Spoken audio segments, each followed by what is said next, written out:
Rajin, tekun, jujur dulu. Pasti jadi. Jadi. Nggak ada cerita. Sedangkan ulat aja di lubang batu dikasih makan sama Allah. Jadi sahabat, Allah itu zat yang maha adil dan dia adil kepada siapapun. Bahkan kepada orang kafir juga. Jadi Allah itu tanda keadilnya adalah dia akan memberi kepada orang yang memang berusaha.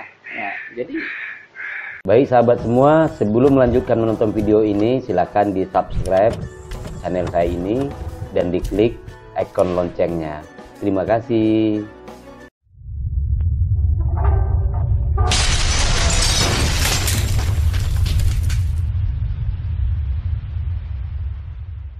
Badung. Jadi disyukuri itu pasti Allah pertahankan rezeki yang sama kita. Dimurkai pasti azab datang. Kok dikasih terus ke orang yang mencela-mencela yang kiri? Itu tadi. Celaka dunia, celaka akhirat itu. Ini bisa aja dia bahagia dunia aja. Di akhirat direndam oleh Allah. Oh pasti. Oh ya, saya jadi ingat pelajaran tasawuf. Jadi ada penghinaan dari Allah yang orang itu tidak mengetahui. Jadi yang disebut istirat. Jadi istirat itu adalah penghinaan Allah terhadap seorang. Jadi gini, seseorang itu tidak sholat, tidak puasa, tidak apa, tapi doanya tetap terkabul, kehidupnya tetap manjur. Nah, itu penghinaan dari Allah. Karena dia tidak melakukan hal yang disuruh Allah, tapi kehidupnya tetap biasa-biasa, lancar saja. Itu penghinaan. Jadi sama seperti Pak Haji bilang tadi, membela-membela, tapi kok dia jadi juga. Ya, nanti juga dia akan terpuruk. Pasti. Karena ketika menjalani jalur jalan itu yang banyak berlubangnya, dia akan karam tetap. Pondasinya lemah. Pasti. Itu sebabnya kalau pejabat-pejabat di ujung-ujung usianya KPK lah yang dia. Udah pasti itu. Karena tertangkap juga dikasih diam juga. Enggak juga. Sama-sama celaka lah orang tuh jadinya itu sebenarnya. Jadi memang dia hidup macam aja dibuat yang haram dihajar. Yang haram dihajar hidupnya naik terus tapi nanti akan terbalik. Ada juga bahasa kawan-kawan saya sekarang ini yang saya lihat di lapangan, saya terima aja semua. Mau jelek mau buruk akan saya terima. Apa? Yang haram aja susah, apalagi yang Allah samamu. Ya sudahlah kamu. Yang penting kamu tanggung jawabkan depan Allah nanti. Coba aja hidup di dunia ini 70-80 itu udah dapat diskon kita. Di dalam kubur udah ratusan dulu juga kiamat. Di akhirat selama-lamanya. Buat apa dunia yang fana ini kita kejar terus? Larilah di dunia aja, tapi rajin ya. Pasti dikejar sama dunia itu. Pasti itu. Nah, tapi saya dari dunia mencela sholat ibadah nggak ada hujan masih kalau disuruh begini, saya nggak berbakat itu. Kalau diarahin begini, nggak ada maleho itu malas nggak bisa itu. Orang yang mencela itu dia banyak alasan untuk tidak mau. Allah kan disalahkan nanti. Coba yang punya langit disalah, Allah nggak adil, nggak masuk seperti itu. Rajin, tekun, jujur dulu. Pasti jadi. Nggak ada cerita. Sedangkan ulat aja di lubang batu dikasih makan sama Allah. Jadi sahabat, Allah itu zat yang maha adil dan dia adil kepada siapapun. Bahkan kepada orang kafir juga. Jadi Allah itu tanda keadilnya adalah dia akan memberi kepada orang yang memang berusaha. Jadi itu sebabnya 4 perkara tadi yang mesti diamalkan ini tip dari Pak Haji. 4 tadi pasti kita jadi. Itu kelebihan kita dengan mereka-mereka orang. Kita mengejar dunia, akhirat pun kita kejar. Betul. Nah, jadi kita seimbangkan keduanya. Harus itu yang bahagia dan ya semua sesuai dengan apa yang dia kejar lah. Kalau dia kejar dunia saja ya dunia dia dapat. Betul. Tapi dia kejar dua-duanya dia akan dapat. Akan dapat, pasti itu. Contohnya padi yang ditanam padi yang tumbuh, jagung ditanam di rumah tumbuh. Apa yang ditanam itu nggak mungkin. Yang anehnya misalnya jagung yang tumbuh, rumput tumbuh itu harus punya celaka itu. Ilalang pun tumbuh. Tapi coba kita nanam ilalang, padi tak tumbuh. Benar. Ayo Pak. Itulah ujian dalam ujian. Sebenarnya ujian Allah itu nggak ada, kita sendiri sebenarnya membuat. Ada bilang ujian Allah ujian aja. Jadi 2 persoalan di situ sebenarnya. Kalau kita lagi diuji oleh Allah tuh tanya. Kalau saya ngomong sama kakak bukan ujian, pemalasan kalau penilaian saya kamu judi minum aja dapat begini, pemalasan bukan ujian. Bilang pula ujian. Kadang-kadang dia marah, ya berpikirlah kamu loh. Tujuan saya meluruhkan kamu yang bengkok, dibilang ujian. Kamu syukur-syukur kita diuji di sini ini. Kalau dikubur, ya akhirat nanti, waduh. Oke lah, akhirnya kita muak kan, oke lah kamu diuji. Iya. Tapi kenapa kamu nggak naik kelas? Orang ujian untuk naik kelas. Naik kelas, kok nggak merosot kelas? Iya. Kenapa kamu tinggal kelas? Iya. Oke, boleh kamu ujian. Tapi kenapa nggak naik kelas? Naik kelas. Salah kamu. Iya, itu dia itu. Di pedomannya dah ada. Ada semua. Bahkan apapun yang akan terjadi kepada kita, Allah juga sudah beritahu. Dia beritahu dengan bagaimana kita menjalani hidup sekarang ini, kita akan bisa tahu gambaran ke depannya kita menjadi apa. Iya. Kalau udah dititipkan harta ini sama Allah, itulah ilmu padi itu udah benar. Bertambah menunggu. Contoh saya sekarang ya. Dari 87 berjuang, kadang makan kadang enggak, sampai titipan Allah itu saya menangis kepada Allah. Ya Allah, kalau aku ini benar ke depan mengasuh dan anak dan istri saya, panjangkanlah umur saya. Tapi kalau titipanmu ini tidak benar, ku jalan tidak redomu, ambil rumah-rumah bakar ya Allah. Ambil, harta ambil. Tapi ternyata Allah nggak mau. Saya suruh bakar sudah sama Allah. Kan orang lah, mohon gitu, berdoa. Ambil ya Allah titipanmu ini. Buat apa? Kamu titipin saya itu nggak celaka. Ya, itu sebenarnya maknanya memang kita berazam kuat untuk lurus. Iya, untuk teguh dan untuk nggak kebenaran. Nggak takut sama sekali itu. Serah. Sampai sekarang nyetir sendiri, sendiri. Kawan-kawan sahabat, saya bilang, Pak Haji, ayo jalan sama saya nyetir. Oh, tangan saya masih kuat. Padahal saya suruh bilang saya nyetir, biar bikin vlog sama dia kan. Kita kemana makan. Tapi ada saatnya nanti pulang di Haji kita. Iya, dia udah aku yang nyetir jawal itu. Udah ada itu. Semua akan ketemu itu ini. Tadi berapa kali ingin ngomong Benny. Pak Haji di mana? Saya dari Bogor hingga Jakarta. Pak Haji saya di Jakarta sekarang di Bogor. Mau ke Bogor. Ini udah kelima atau ketujuh nggak tahu lah saya. Di Jawa lama ketemu itu kemarin saya di Bukit. Nah, saya udah sampai lagi sini. Nah, saya ke sana deh Pak Haji. Langsung itu kalau lah Jawa ketemu dia ketemu aja.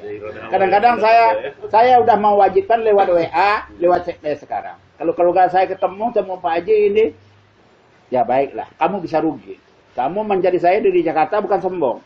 Kadang-kadang keluarga saya marah sama saya. Apa seolah nih adiknya atau kakaknya atau medeknya jadi songong. Tidak ada kesombongan. Saya menguntungkan bagimu. Dari Jakarta ke sini 2 jam 3 jam. Kadang-kadang waktu saya tunggu dia macet di jalan. Saya udah pergi lagi, nggak rugi dia. Ya. Nah kalau WA sama ini ya, pokoknya 10 perak, 20 perak sampai 100 perak nggak cukup. Udah jelas. Saya wajibkan lewat WA dan itu sekarang. Tapi ada yang lucu sahabat. Beliau ini baru sekarang ini pandai WA. Iya, istrinya yang ngajarin. Dari dulu saya bilang, pakai ini tidak mau. Dia SMS saja tak pandai balas. Langsung saja. Betul. Saya kan buat beli pulsa dulu kan susah. Makanya saya SMS saya kayak melempar batu dalam air. Tidak balik-balik.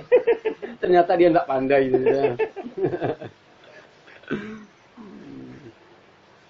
Dan kita memang teknologi lahir untuk memudahkan kita. Ya. Nah, kita gunakan teknologi itu untuk hal-hal yang baik. Ya. Dia macam pisau bermata dua, bisa buat jahat, bisa buat baik. Ya. Tergantung kita mau pilih buat apa. Iya. Jadi semuanya macam pisau itulah. Iya, betul. Jadi Alif Lam Mim namanya. Oh itu kan cerita saya itu memang membeli tanah yang di Parung sama yang di Palembang. Nah, itu saya itu memang untuk akhirat. Tapi nggak semua mungkin. Ya. Jadi bagaimana lokasi yang kita beli itu udah izin Allah sudah. Nah, apapun nggak tahu mak itu mintalah kepadaku akan kuberi dan beri. Kapan yang diciptakan? Ini udah datang aja orang itu kemarin. Ya. Habis Agustus, habis Raya Haji udah siap tinggal di situ. Ya. Udah habis Al-Quran. Ada 5 orang udah ini ya jadi nanti diterima orang yang nggak mampu. Nah gitu dititipin ke sono. Nanti kalau udah banyak baru kita bikinin sekolahnya. Kita bikinin sekolahnya situ apa yang diciptakan terserah engkau ya Allah. Dari ulama dengan pejabat itu terserah engkau, nggak mau tuh kejar-kejar itu salah-salah enggak. Iya. Dia yang membuat saya seperti cerita. Saya punya murid menteri pun saya tidak datangin. Ibu apa? Seperti Ari Penilham almarhum. Saya udah 20 tahun sama dia. Mau mengejar enggak, dia yang meluk saya di belakang. Apapun kata Umar itu mintalah kepada aku, akan ku beri. Itu yakin. Ya. Memang itu dikasih semua. Kerjainlah terus, bohongilah terus, dia akan celaka sendiri. Betul. Saya udah katakan mana uang zakat jangan coba-coba main. Bapak belur sama Allah dibikin. Uang haram, uang jin makan setan, betul. Itu. Jadi sahabat Pak Haji mau buka tahfidz Quran ya. Cita-cita itu. Cita-cita dan beliau merencanakan namanya Alif Lam Mim dan saya sendiri setuju. Kenapa? Alma atau ilmu dalam bahasa Arab itu abjadnya adalah Alif Lam Mim. Itu sebabnya dalam surat Al-Baqarah Alif Lam Mim dzalikal kitabul la raiba fihi hudal lil muttaqin. Artinya Alif Lam Mim. Artinya Alif Lam Mim itu adalah ilmu. Ilmu demikianlah kitab ini menjadi petunjuk bagi orang yang takwa. Jadi dengan ilmu yang ada dalam kitab ini menjadi petunjuk bagi orang yang takwa. Nah, pembahasan lebih lanjut kalau diambil dalam kajian tasawuf ini kajian saya sendiri bukan kajian orang lain dalam pencerahan diri saya.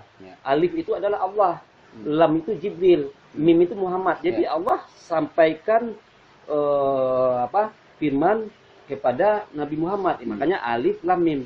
Itu sebabnya dalam Al-Quran bahasa Indonesia disebutkan hanya Allah yang tahu artinya. Tapi sebenarnya ketika hati kita terbuka, basirah, kita akan tahu makna sebenarnya. Jadi makna dasar saja, tentu ketika menerangkan sesuatu tentu ada yang diterangkan. Itu sebabnya zalikal.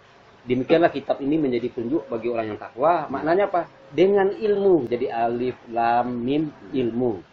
Kata-kata ilmu berasal dari Alif Lam Mim. Begitu sahabat. Cocok. Cocok, betul. Jadi Bismillah. Ya, saya udah dapat nama itu dari anak dan istri. Saya ajukan pada saya nggak mau juga. Matangkanlah nama saya kepada istri-istri saya semua, saya katakan semua. Jadi hadu pendapat lah. Apa sesuatu saya tetap pendapat. Kawan-kawan saya bawa. Seperti ini sahabat saya bawa. Betul. Cocok. Semua udah menyocokkan. Di ini kawan-kawan saya cocok, istri saya cocok semua. Baru dipatenkan. Itu bikinlah nama itu lagi. Apalagi itu maknanya benar itu. Dalam Al-Quran itu pasti diterangkan dan menerangkan.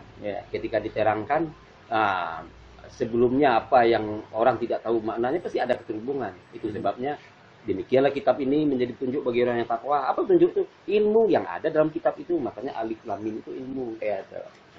Alif dalam kajian tasawuf adalah Allah, Lam adalah Jibril, Mim adalah Muhammad.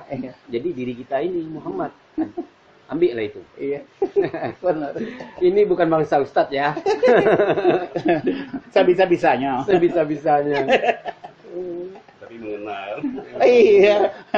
Jadi termasuk manusia komplit juga lah. Ini bisa sedikit, ini bisa sedikit, ini bisa sedikit. Apapun aja bisa. Itu dia tuh. Memang ada temanku bilang juga ini memang bisa apa saja katanya. Wah, aku lakukan saja.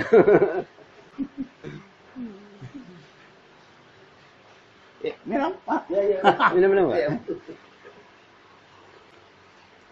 Jadi sahabat, ketika kita duduk bersama orang yang berwawasan luas, itu seketika kita berasa keadaan kita lapang. Ya, berasa itu yang penting. Ketika kita berasa keadaan lapang, di situ kita akan terang melihat sesuatu. Coba ketika kita berasa sempit, apapun menjadi tidak mungkin bagi kita. Itu sebabnya kita penting ke majelis-majelis pengetahuan, ke majelis-majelis ilmu, bergaul dengan orang-orang baik, orang-orang berpengalaman. Tujuannya apa? Supaya lapang kita. Hati kita lapang karena ada pengalamannya. Pengalaman yang tidak dia buat-buat cerita, tapi pengalaman yang memang ditaruh hatinya sendiri atau di jalannya sendiri. Jadi Allah memberi pola-pola pada kehidupan manusia. Kenapa? Kitab-kitab samawi selalu banyak menceritakan kejadian masa lalu, seperti Taurat, Zabur, Injil, Al-Quran. Tujuannya adalah supaya kejadian-kejadian buruk di masa lalu tidak terjadi lagi di masa sekarang. Kenapa? Karena pola-polanya pasti sama. Ketika terjadi kerusakan pasti polanya sama, penyebabnya sama, hanya dimensinya saja berbeda. Kita zaman modern dimensinya saja berbeda, tapi polanya sama. Ya, ketika Anda pemalas, maka Anda tertinggal. Ketika Anda rajin, maka Anda maju ke depan. Ini sama semua, begitu dari zaman dulu sampai sekarang. Betul. Oke, kami lanjutkan sahabat. Ya. Saya ini orang miskin tapi belagak pula, tapi itulah kelapangan. Kelapangan yang ada di saya. Betul, saya sangat setuju kata Beni. Menjadi contoh kepada yang sudah, menjadi tua kepada yang menang. Nah. Apabila orang tuh menang, kadang-kadang orang kesal. Itu salah. Ambil itu. Ya pasti ada kemudahan dari Allah dia. Ambil itu. Iya. Jangan dihirihkan, jangan ditinggikan, jangan dituzukan. Ambil itu. Kita kan belum tentu meminta kepada dia. Nah. Ilmunya itu kalau dia pelit memaginya, celakalah orang itu. Kikir jatuh. Betul kan seperti saya tadi bicara di mobil. Saya seberapa pun susah, tapi saya lebih menjaga persahabatan saya. Nah, tadi saya bicara di mobil kan. Begitu. Persahabatan, pergaulan, bukanlah yang selalu berbicara uang. Jangan, itu salah. Itu salah. Memberi baru cocok. Harusnya memberi. Ya. Jangan diberi. Jangan mengasih bukan dikasih. Menanam bukan menuai. Menyenangkan bukan senang. Itu hidup pahala terus itu. Nggak ada dosanya itu. Iya. Begitu sahabat. Karena nggak ada ceritanya itu doa minta rezeki ada.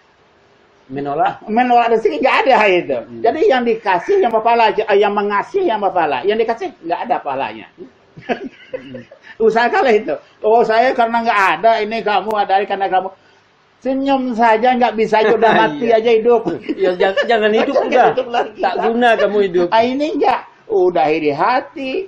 Kereta yang menaki dia yang capek, ayam yang bertelur pantatnya yang sakit. Itu jangan sampai itulah hidup. Sudah miskin bikin susah lagi kan. Nah itulah celaka dunia, celaka di akhirat jangan dicari. Celaka di dunia ini bahagia termasuk baik. Yang kita kejar bahagia dunia, bahagia di akhirat. Bagaimana caranya? Mana Allah tinggalkan, yang mana suruh Allah dikerjakan. Selesai hidup. Kalau mati ya udah panggil aja lah, ya Allah jangan takut mati ya. Nah, tapi matilah dalam keadaan syahid. Nah, bela yang benar itu matilah. Saya di pasar mana yang apa emang nggak saya injak? Masa bodoh? Ya. 10 mati saya yang setunggu itu. Itu kuncinya keberanian. Iya, nggak ada saya takut dengan mana sendiri. Berani karena benar, tidak benar saya tidak berani. Pak Adi tidak berani. Tapi jika tidak benar kamu berani, kamu bukan golongan kami. Ya, jauh-jauh. Pak Haji jangan ke situ. Nggak peduli lah. Saya jalan aja. Kalau mati, saya tunggu mati kok. Hidup itu kita tunggu mati. Mati dalam keadaan benar ya. Ini sudah mabuk, sudah monono, mati saya ini berani. Seperti orang mabuk ya, didorong aja badannya aja ngeganggu, ingin minta mati. Ya Allah, saya udah lebih kita pergi ya kan, daripada dia tinjak, dia nggak berdaya itu. Nah itu kadang-kadang ada yang sesat hidup itu seperti itu. Janganlah kita seperti itu. Yang intinya hakikinya itu mana yang Allah tinggalkan, mana yang suruh Allah kerjain. Itulah berkali-kali ngomong saya seperti itu yang terbaik kok, yang saya rasa gitu.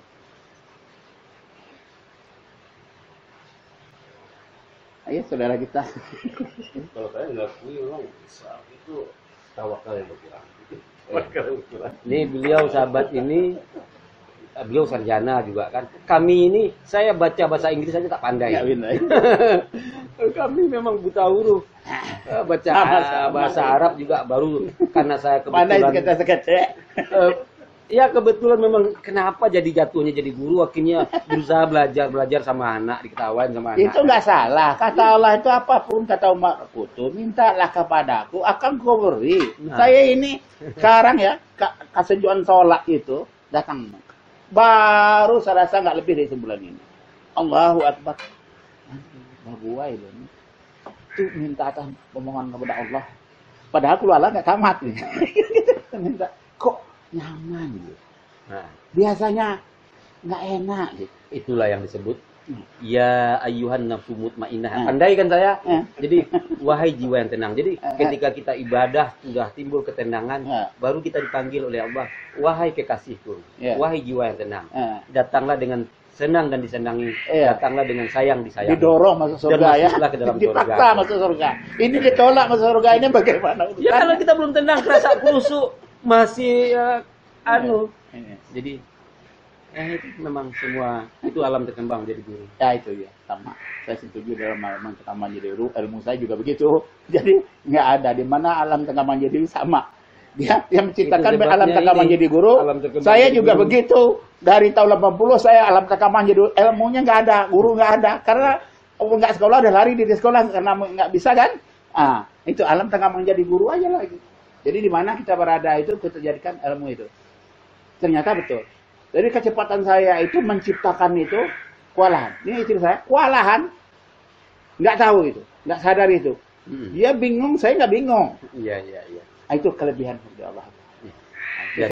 Dan itulah alam terkembang. Bingung. Nggak ada yang ikut saya, anak saya dan istri saya cara menciptakan uang nanti dulu. Kita usaha kayak itu, dia bingung. Merengek-rengek itu. Tapi saya nggak tahu. Begitu juga istri lebih dari satu, orang bingung. Saya juga nggak bingung. Kalau saya tanya, Bapak kok ikut Haji bingung? Saya lebih bingung lagi. Saya juga nggak ngerti. Saya bilang kan, ilmu minta menyan terus. Menyan nggak ada di saya. Ya. Nah, ini barusan dari Curug Bengkulu. Bagaimana Pak Haji saya baru pacarannya udah tarik sama leher saya sama tangkai payung Pak Haji. Berarti kamu belum mampu. Tapi cobalah kamu cari yang mau, jangan kamu cari yang nggak mau. Betul. Iya, jangan dipaksa orang. Yang nggak mau kamu paksa juga kan dosa jadinya. Ya, jadi satu lagi sahabat, ini pelajarannya itu memang alam terkembang jadi guru. Jadi gini, kenapa baginda Nabi sukses mensiarkan agama Islam? Karena baginda Nabi mendatangi orang yang mau. Jadi orang yang tidak mau ditinggalkan dulu. Sebab ketika Nabi fokus kepada orang yang tidak mau, waktu akan habis terbuang. Kenapa? Ya itu sebabnya salah satu dari paman Nabi tidak Islam. Coba kalau beliau sibuk dengan itu waktu habis, Islam tidak jadi. Nah, kita berusaha juga begitu, kita cari yang memang mau. Nah, ini nggak ada kami runding aja. Ketemu ngomong gitu. Yang cari yang mau. Ya, jangan dicari yang nggak mau dulu. Nanti yang nggak maunya akan mau loh. Akan mau itu. Akan mau, dia ngikut. Kan kita ilmu yang menyontek itu hobi banget kita. Masalah ini ngikut. Kalau kurang yakin, saya menyanyinya bagaimana? Gampang kok tuh. Kamu dagang, kamu aja, karyawan kamu aja, nanti di satu orang yang ikut tuh. Itu menyanyinya saya bilang. Nggak perlu kamu cari dukun lagi lah. Gitu kan. Nah, udah ngikut itu ramai. Tapi ngomong-ngomong, alam terkembang menjadi guru ini sesuai dengan ayat yang pertama Allah turunkan kepada baginda Nabi. Betul, saya merasakan. Apa kata Nabi gini?